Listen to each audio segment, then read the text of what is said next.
Hi, I'm Chantel with 141 Design Company and welcome to my channel. In this Get Ready With Me video, I thought we'd finish the board I'm using for When Pumpkins Glow from With Thy Needle by Brenda Gervais. I've got a start on it so far. I did a center start on this piece of 40 count fabric that I received from Farm Girl Dry Goods. I bought the kit from her so that I got the fabric, the called for colors, along with the trims, the little bow, and the rickrack that's going to go around it when I fully finish the piece. Now on the cover you see it's black, but in my kit I received some orange or rust colored rickrack and this cute little gingham bow, and I love it. It goes perfect with this fabric. And I think it's also going to look really nice against this black background that I chose to use on the board. So we'll set these things aside and talk about the finishing and prepping of the Panorama board that was made in collaboration with Brenda Gervais for the When Pumpkins Glow chart. This is the base piece, and I've already got this one stained with the stains that I'm using for the piece. I thought I'd get one done ahead so we could see it. I used this stain from Tattered Angels. It's a color wash tint. And then I did a finish with this from the Real Milk Paint Company. Love it. It's a dead flat finishing paste, and it just gave such a nice finish. We're going to talk a little bit more about that later. The piece is called Panorama, and it comes with 3 pieces. You'll have your big piece and then the 2 base pieces that go on top of each other. Now you know I like this Titebond glue, quick and thick. The link is in the description box below so you can grab some for yourself. We are going to just put a little bit, not too much. We don't want to fill that area or have it squish out between the sides and have a big mess, so we're just going to put a little bit. It is a very thick paste and I love it. It works great for the wood pieces.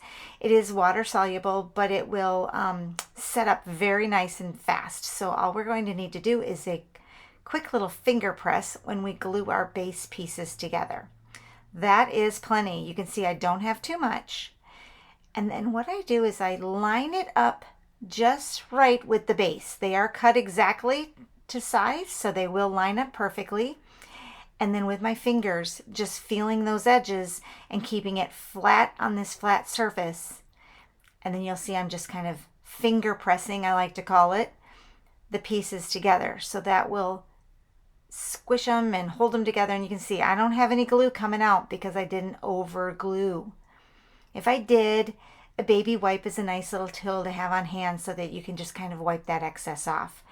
But as I'm holding it, I'm looking at all my edges and making sure that it is staying together and not, sliding off a little bit so that they're just right. And that's probably going to do it. I'm going to set this aside and it will continue to set up. But like I said, it is a quick drying glue. We'll put the top on that and set it aside. And then we'll put this over on the edge just to let it make sure it dries. But it feels pretty good to me. First, we'll stain the baseboard, the piece where the stitch is actually going to go. And this is from Tattered Angels. It's a color wash tint, and I chose the color Black Velvet. It is a water-based stain, so it will wash off your fingers. You can see I was playing with it earlier, so I've already got some on my rag. And I just grabbed these rags from Home Depot or off of Amazon, and I'll put a link to my shop rags in the description box below. And then when I stain with the grain, so you can see the grain is going kind of up and down on this board, and so vertical on the board is where it's going to go. We'll give our stain a shake, and then just put a little bit out onto the cloth. I put the lid back on because heavens knows I'm a spiller, so I don't need that going all over the place. And then we're just going to wipe this stain on. It is so easy, so fast, and so forgiving. And you'll see I'll just kind of fill it in and keep going back and forth as I go.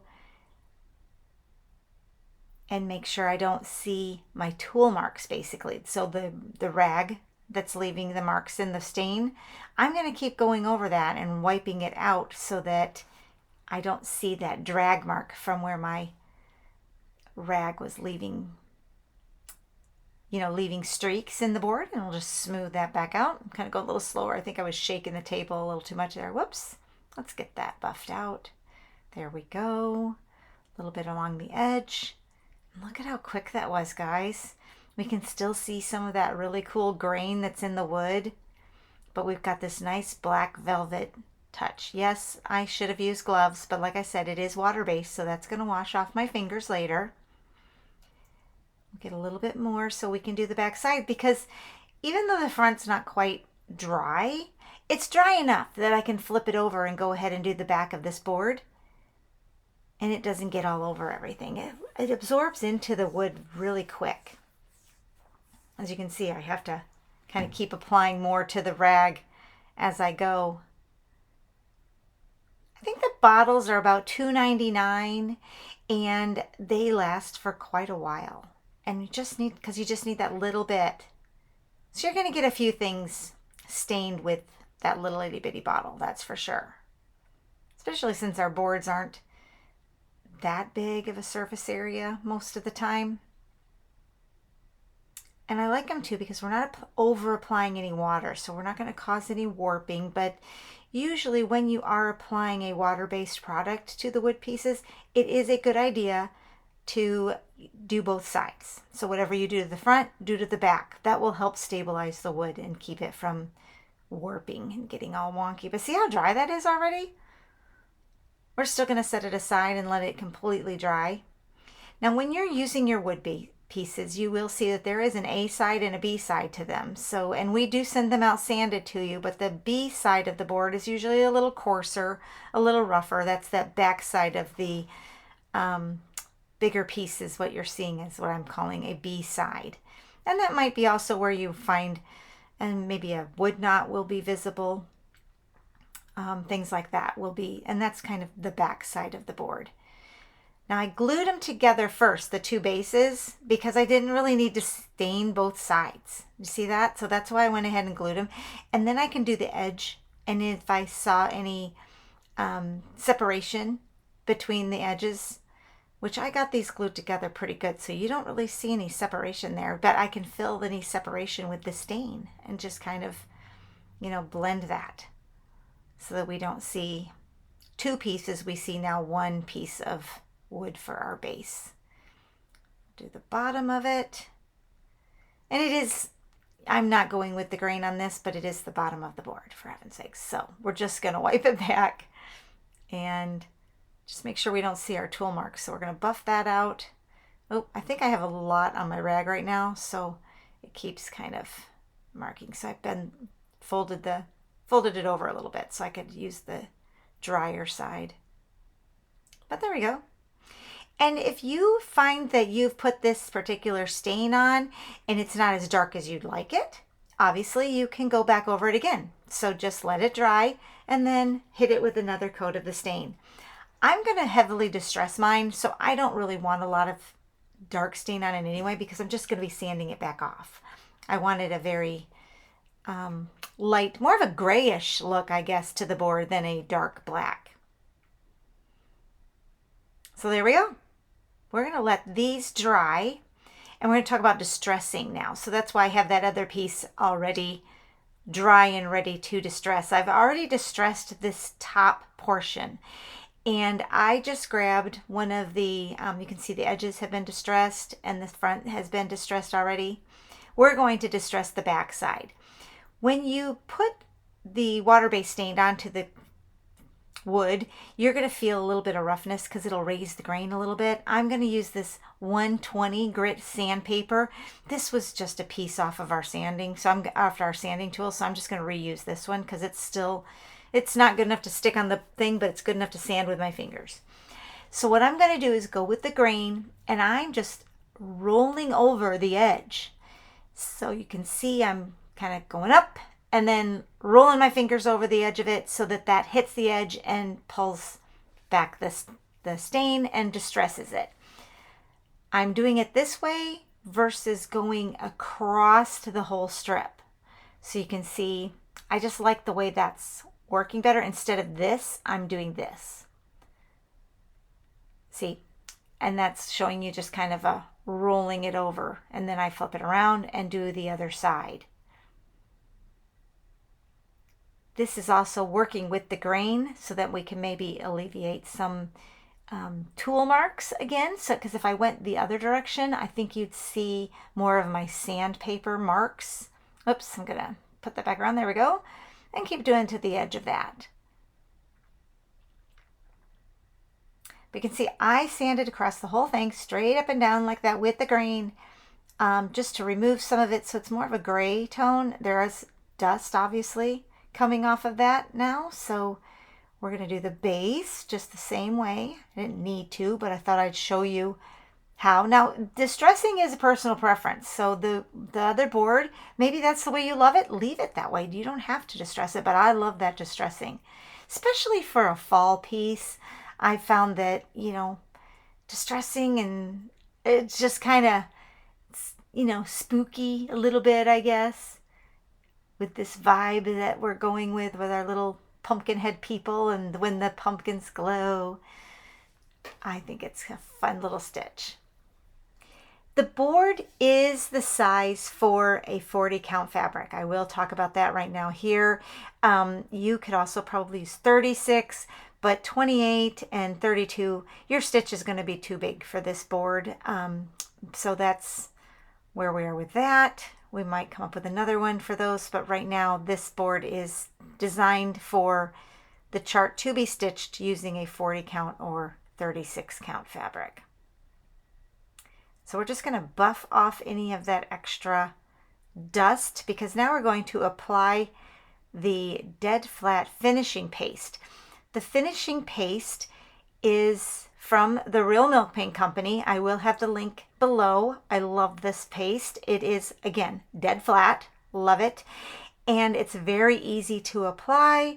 It's also a 0 VOC, so you can do this. Since we have winter coming up, you know, I'm not going to be spraying anymore, so I decided I'd go ahead and get, you know, a finishing paste to do my finishing with, and then I can just wipe this on after I've painted or stained, and it's going to set the product.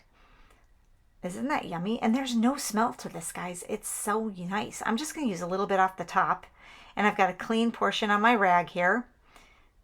I'm just going to wipe it on, and that will set our stain. If you were using chalk paint, you could also use it on a chalk paint and milk paints as well.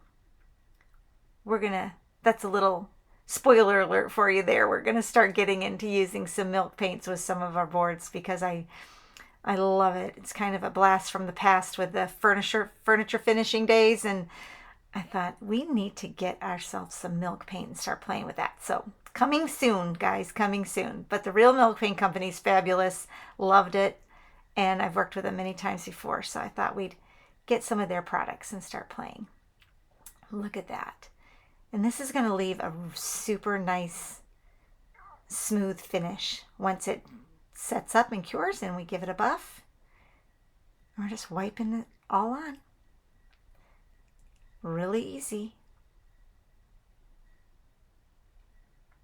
And we'll eliminate using a spray lacquer because, like I said, winter months are coming and I'm going to be inside. I'm not going to be able to go outside and do a lot of spraying anymore. So, well, I could, but I'm not going to want to. Let's put it that way. So I thought we'll just find us a good product for inside. So we'll give that a buff, and that's it. That's just how fast and easy the prep for our board was. And you can see that's my front side. So this is the A side. That's the side I'm going to put my stitching on. And then just before I do that, I'll put a little glue in that groove, and then, you know, like put those together so that it will stand, because obviously it is a standing piece. Now, I'm going to head over to the sink and wash these hands. Hang on for a minute, because when I come back, I want you to see what happens. I wasn't 100% sure that the black stain would come off. I usually do wear gloves when I'm using black stains, but I was pleasantly surprised that it washed right off.